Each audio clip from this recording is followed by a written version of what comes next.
A célja a programnak az, hogy a változó környezetben, változó társadalmi viszonyok közepette a civil szervezetek meg tudják találni a célcsoportokat, potenciális támogatókat, adományozókat, önkénteseket, és egy erősebb társadalmi bázissal hatékonyabb munkát tudnak végezni.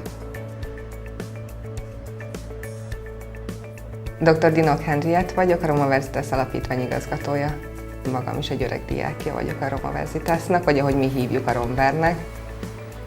Mindig is egy pici forráshiánnyal küzdő szervezet volt, és emiatt a munkatársainknak a napi ügyek intézésén túl soha nem volt ideje arra, hogy a hosszú távú működésen gondolkodjanak, mert mindig azt hittük, hogy mi egy nehéz téma vagyunk, hogy nem kérhetünk segítséget az emberektől, és bebizonyosodott az ellenkező, hogy már pedig könnyen találunk olyanokat, akik szívesen az ügyünk mögé állnak. Karlik Szintia vagyok, a Budapest Pride szervezője.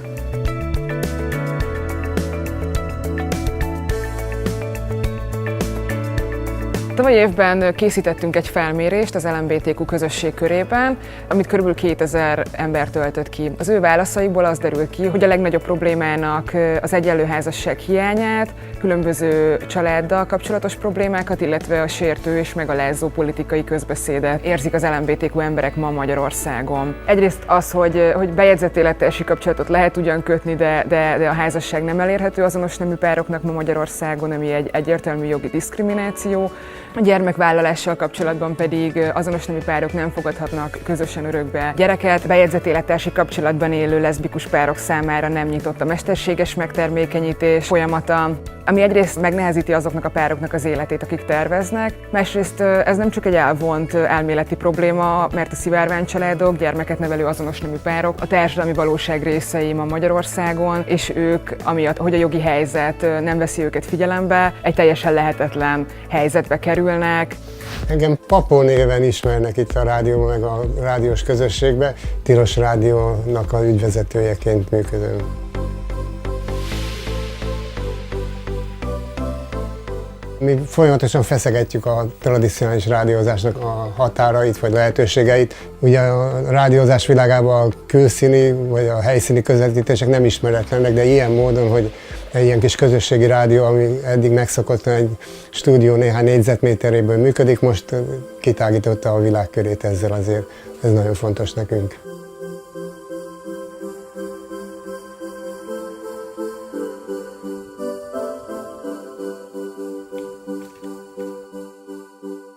A civil szervezetek egy átalakulásban vannak, és maga a környezet egy új kihívások elé helyezi őket. Közel sem annyira pozitív és annyira támogató az a közeg, amiben dolgoznak. Úgyhogy a szervezeteknek kicsit másképp kell viszonyulni a társadalmi közeghez, másképp kell kommunikálni, és ebben változásokra van szükség. Másik célja a programunknak, hogy az alumni networkünket felkutassuk és aktivizáljuk őket. Mivel az egésznek a célja az volt, hogy megalapozzunk egy új időszakot, hogy elkezdjünk hosszú távon gondolkodni. Ez mindenben segített az új stratégián kialakításában, a mindennapi munkánkban, hogy hogyan szervezzük az életünket napról napra. A fő célunk az volt, hogy a leszbikus, meleg, biszexuális, transznemű és queer, röviden LMBTQ közösség köré egy társadalmi bázist építsünk, bizonyos programjait a szervezetnek fenntarthatóvá és önjáróvá tudják tenni, a másik pedig, hogy az önkénteseink toborzása is hatékony és sikeres legyen, illetve hosszú távon el tudjunk kötelezni önkénteseket a szervezet felé. Tulajdonképpen a Tilos Rádió hallgatottságát, támogatottságát kívántuk növelni, és nem is titkoltuk a pályázaton, csupa olyasmire pályáztunk, amit magunktól is megcsináltunk volna, megpróbáltunk volna megcsinálni támogatás nélkül is, mert nagyon fontosnak gondoltuk.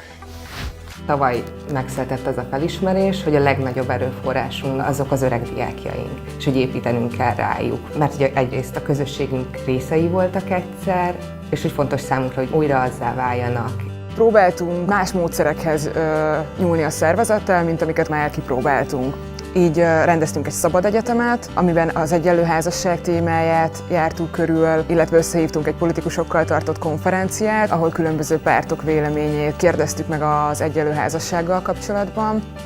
A legfontosabb volt ez egy 7 részprojektből a Úgy is hívjuk, hogy a pályázatunk zászlós hajója, hogy megépítettünk egy tilos mobil stúdiót, amivel most már el tudunk menni fesztiválokra, rendezvényekre, és onnan helyszínadást tudunk lebonyolítani, amit eddig is megpróbáltunk iszonyú szenvedéssel, meg sok-sok hibával, megakadással, kínlódással.